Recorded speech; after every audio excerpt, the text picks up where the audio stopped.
Olá, gente, tudo bem com vocês? Eu espero que esteja, tá bom? Estou vindo aqui no canal Só Psicanálise para fazer uma elucidação com base em um comentário de uma seguidora aqui do canal, onde ela coloca uma indagação como sugestão de tema aqui para o canal. Munido aí de muita dedicação, eu venho fazer uma elucidação inspirado neste comentário. Ela indaga o seguinte: por que o processo psicanalítico causa sofrimento, né?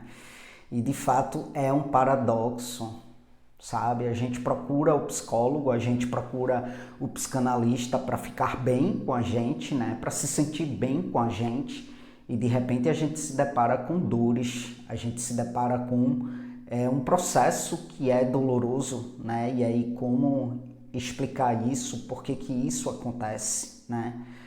Primeiramente porque estamos falando da exumação de emoções, estamos falando de memórias dolorosas já sepultadas, e o objetivo do processo é desenterrar isso, né?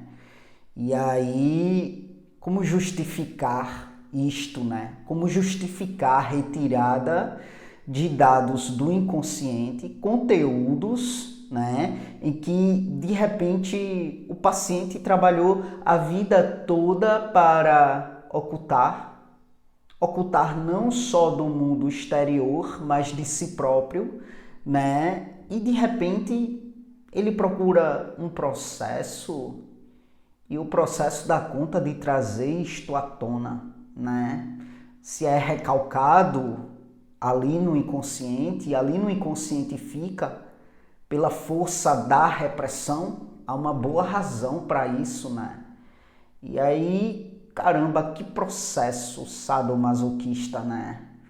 De repente você muitas vezes sair mais mal da sessão do que entrou, do que o momento em que você entra na sessão, né? E aí como justificar isso, como explicar isso, né?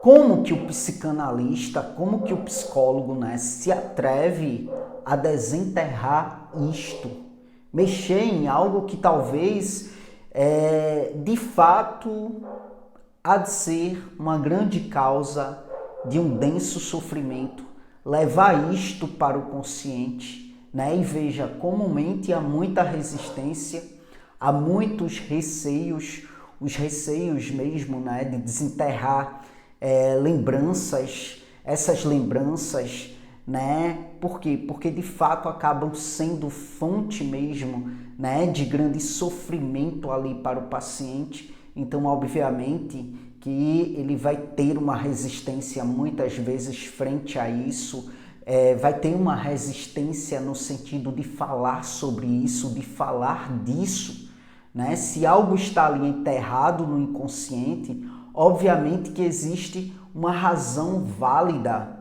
para essa ocultação, para este sepultamento, né? E outra coisa, se o passado não pode ser mudado, então qual a finalidade disso, né? Qual a finalidade de fazer este conteúdo chegar ao inconsciente, ou melhor, ao consciente, sair dali do âmbito inconsciente e chegar no âmbito consciente, né? Gente, a grande questão é que a criança que vive ali no adulto, a criança ela revive fatos e fatos várias e várias vezes.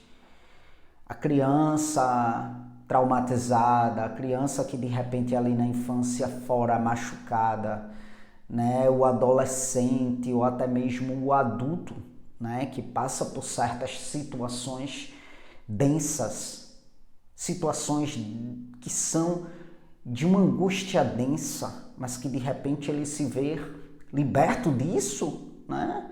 Porque de fato o ego trabalhou ali para ocultar isso, para de fato sugar isto do consciente do sujeito, protegendo de fato deste sofrimento, protegendo este paciente de fato, né, deste contato com essas lembranças, com esses conteúdos que de fato provocam sofrimento.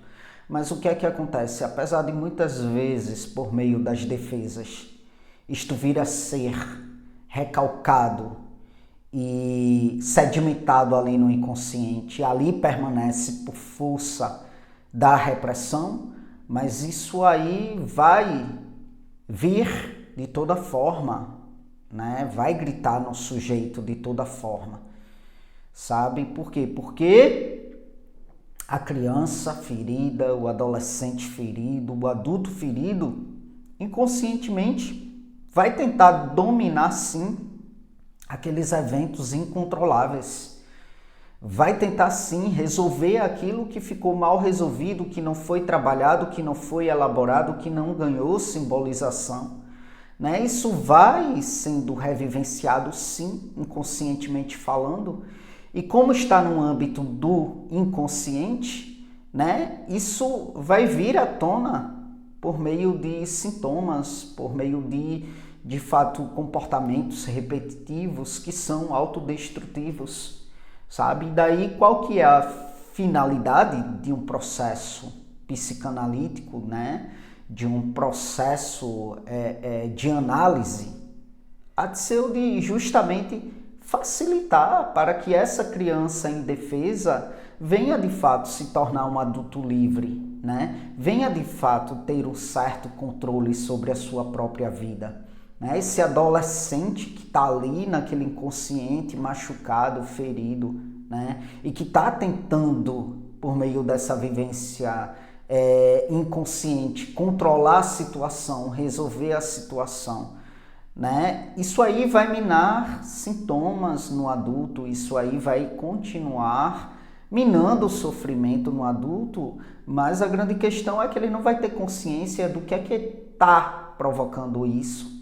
Né? A grande questão é que ele não vai ter, de fato, o contato, né, com este conteúdo que dói, que o faz sofrer, né? Ele vai estar ali abarcado por sintomas, mas ele não vai compreender o que é que está provocando, o que é que está promovendo esses sintomas. Então, ele sofre de todo jeito, sabe? Ele sofre de todo jeito. Entrando em contato ou não com o conteúdo, ele vai estar sofrendo de todo jeito, né?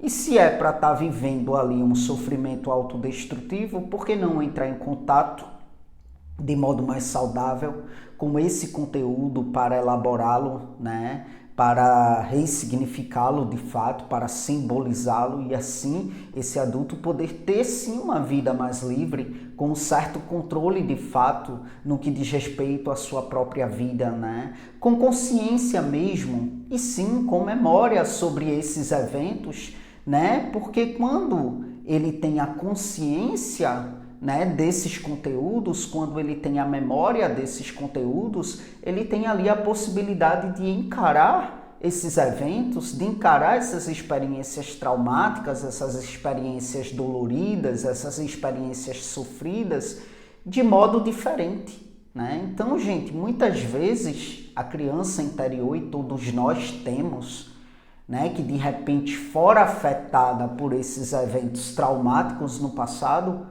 continua sim, gente, a reviver essas experiências.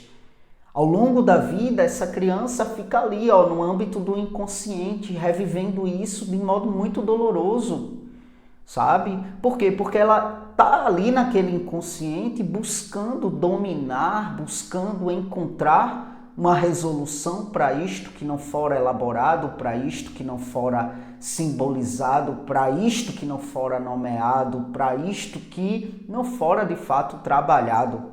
E aí, ao trazer esses eventos traumáticos para a consciência, para o âmbito do consciente, obviamente que vai provocar dor, né?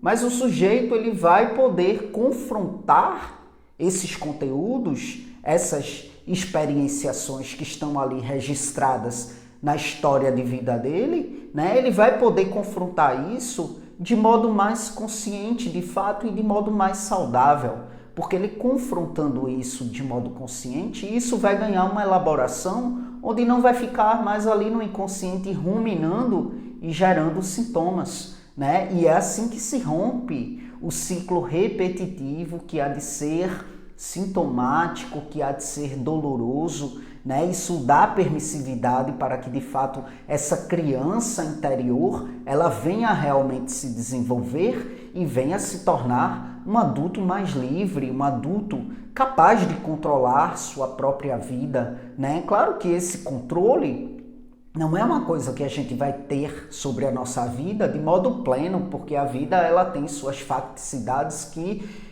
a gente não tem como controlar, mas sim tem mais controle mesmo sobre aquilo que nos machucou e que sobre nós está tendo um poder demasiado, né? Porque daí então a gente não tem consciência disso, não tem memória disso, então isso fica ali no inconsciente pensando em nós, ruminando em nós, fazendo de nós aquilo que apetece a esses conteúdos, né? Nos controlando de fato, controlando a nossa vida, porque sim, no inconsciente a gente não pensa, a gente pensa no âmbito do consciente, o inconsciente é que pensa em nós. Portanto, quanto mais conteúdos ali mal resolvidos, mais esses conteúdos vai ter controle sobre a nossa vida, vai ter poder sobre a nossa vida. Então, a consciência e a memória desses eventos permite de fato, né, que os mesmos sejam encarados de maneira diferente, né? E aí, ao trabalhar com essas questões e lidar com essas emoções reprimidas, o paciente sim pode alcançar uma maior liberdade emocional, né? Pode sim alcançar uma maior capacidade de autorrealização. Agora, o que é que eu faço no meu set, né?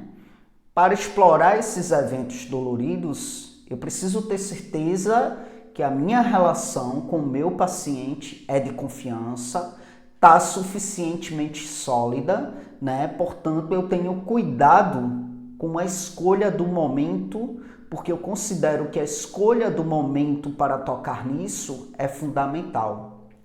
Eu prefiro, de fato, sentir que existe uma sólida conexão, porque sim, são coisas que ferem o meu paciente. Então, quanto mais ele se sente aportado por mim, quanto mais ele sente o meu suporte, quanto mais ele sente confiança em mim, quanto mais ele se sente acolhido por mim, né, mais ele vai poder entender que ele não está sozinho nessa dor, que ele não vai precisar passar por isso sozinho, né?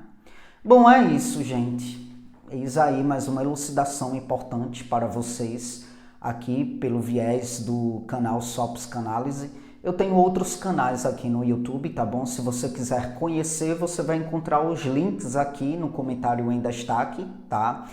E eu sou bacharel em psicologia, eu trabalho a partir de um viés psicanalítico, eu sou especialista em neuropsicologia, tá bom? E os meus atendimentos há de ser 100% online. Então, se você quiser aí, né, ter mais informações de como que funciona as sessões comigo, você pode vir aqui no comentário em destaque, tá bom? E aí você vai encontrar o meu WhatsApp, que é o meio de contato comigo, e eu vou passar todas as informações pertinentes no que diz respeito ao processo comigo, tá bom? É isto. Muito obrigado pela atenção de vocês e até as próximas gravações.